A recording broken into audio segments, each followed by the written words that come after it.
बिस्मिल्लाहिर्रहमानिर्रहीम। अस्सलाम वालेकुम डियर व्यूअर्स, उम्मीद है आप सब खैरियत से होंगे। आज का मेरा टॉपिक है कंट्रैक्शंस के ऊपर, यानी हम हेल्पिंग वर्ब्स, मॉडल ऑक्सिलियरीज़ या फिर ऑक्सिलियरीज़ की नॉट के साथ कंट्रैक्शन कैसे करते हैं, ये हम आज देखते हैं। लेकिन आपने वीडियो पूरी देखनी है ताकि आप तक मेरी पूरी बात पहुंच सके। जैसे हम पहला लफ्ज़ ले लेते हैं जी, डू नॉट।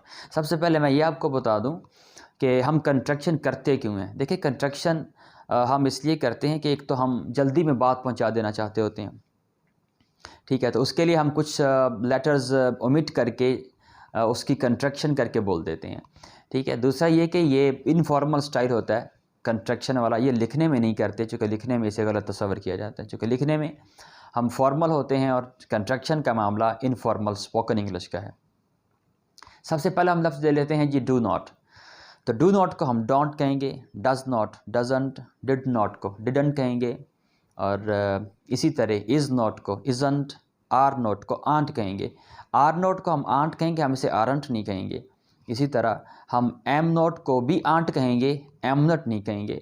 यानी एम नॉट की कंट्रैक्शन आंट ही है जैसे आर नॉट की है, यानी AREN ओ ख़त्म करके हम ओमिट करके अपोस्ट्रोफी लगाएंगे, उसके बाद फिर हम टी लगा देंगे, तो ये बन जाएगा एम नोट को भी हम आंट ही कहेंगे, ठीक है जी। तो इज़ आर एम की कंट्रैक्शन हो गई नोट के साथ। अब वॉज नॉट है, वॉजंट, वर नोट को वरंट कहेंगे, ठीक है जी।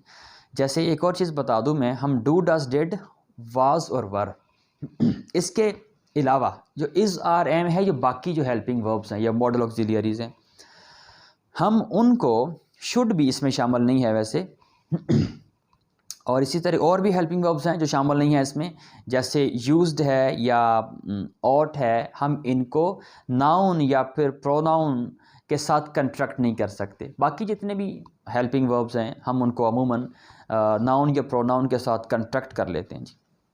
जैसे हम कहते हैं ही इज़ प्लेइंग, तो ही इज़ प्लेइंग कह देते हैं। आई एम टीचिंग को आई एम टीचिंग कह देते हैं। दे आर ड्रिंकिंग वाटर को दे आर ड्रिंकिंग वाटर कह देते हैं। तो इज़ आर एम की कंट्रैक्शन नॉट के साथ मैंने करके दिखाई, इज़ंट है, आंट है, और एम नॉट के भी आंट है। और इनको यानी इज़ आर एम को आप सब्जेक्ट यानी नाउन और प्रोनाउन के साथ भी इसको आप कंट्रैक्ट कर सकते हैं। इसके बाद हम ले लेते हैं विल नॉट को। विल नॉट को वॉन्ट कहते हैं, यानी WON ओ ओमिट करके अपोस्ट्रोफी लगाएंगे फिर टी लगाएंगे, तो वॉन्ट। याद रखिएगा, वॉन्ट को बहुत सारे लोग कहते हैं कि ये वुड नॉट की कंट्रैक्शन है। ना बाबा, वुड नॉट की कंट्रैक्शन तो वुडंट बनती है, वुडंट, ठीक है। तो विल नॉट को वॉन्ट कहते हैं, वुड नॉट को वुडंट कहते हैं। इसी तरह शेल नॉट को शांट कहेंगे, लेकिन शांट के स्पेलिंग्स ज़रा देख लें, SHAN ओ ओमिट करके अपोस्ट्रोफी फिर टी लगेगा। शांट कह लें या फिर आप इसे शैंट कह लें, ठीक है जी। विल, वुड, शैल, शुड हो गया। इसी तरह कैन को ले लें, कुड को ले लें। कैन नॉट को आप कांट या फिर कैंट कहेंगे, लेकिन अगर आपने कैन नॉट लिखना है तो इसको आपने इकट्ठा लिखना है, यानी कैन नॉट को आप CANNOT लिखोगे, कैन और नॉट को अलग अलग नहीं लिखोगे। जैसे आप डू नॉट को, डज नॉट को अलग अलग लिखते हो, आप कैन नॉट को अलग अलग नहीं लिखोगे, इसे इकट्ठा ही लिखोगे। और कंट्रैक्शन की सूरत में CAN, उसके बाद ओ ख़त्म करके आप अपोस्ट्रोफी लगाओगे फिर टी लगा दोगे, तो कांट या फिर कैंट कह सकते हैं। कुड नॉट है, इसे भी आप कुडंट कहोगे।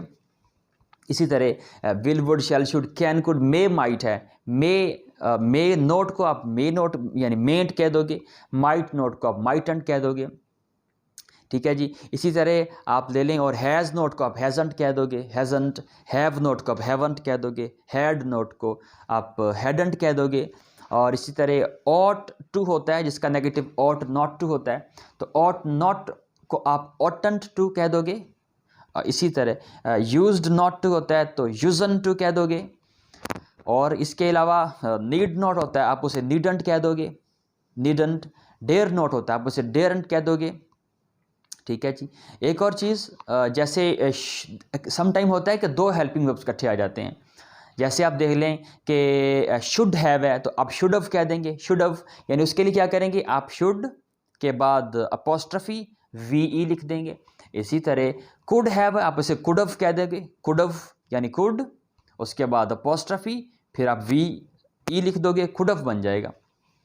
और इसके अलावा आप देख लें कि जैसे वुड हैव है, आप ऐसे वुड ऑफ कह दोगे, वुड, इसके बाद अपोस्ट्रोफी लगा के फिर वी लगा दोगे। ठीक है जी, मेरा ख्याल है कि मैंने सारे हेल्पिंग वर्ब्स आपके साथ शेयर कर लिए हैं, इनकी कंस्ट्रक्शन शेयर कर ली है। अगर आपने इसमें से कोई नई चीज़ सीखी है तो कमेंट में लाजमी बताइएगा कि ये मेरे लिए एक नई बात थी। Thank you so very much जी, गॉड ब्लेस यू।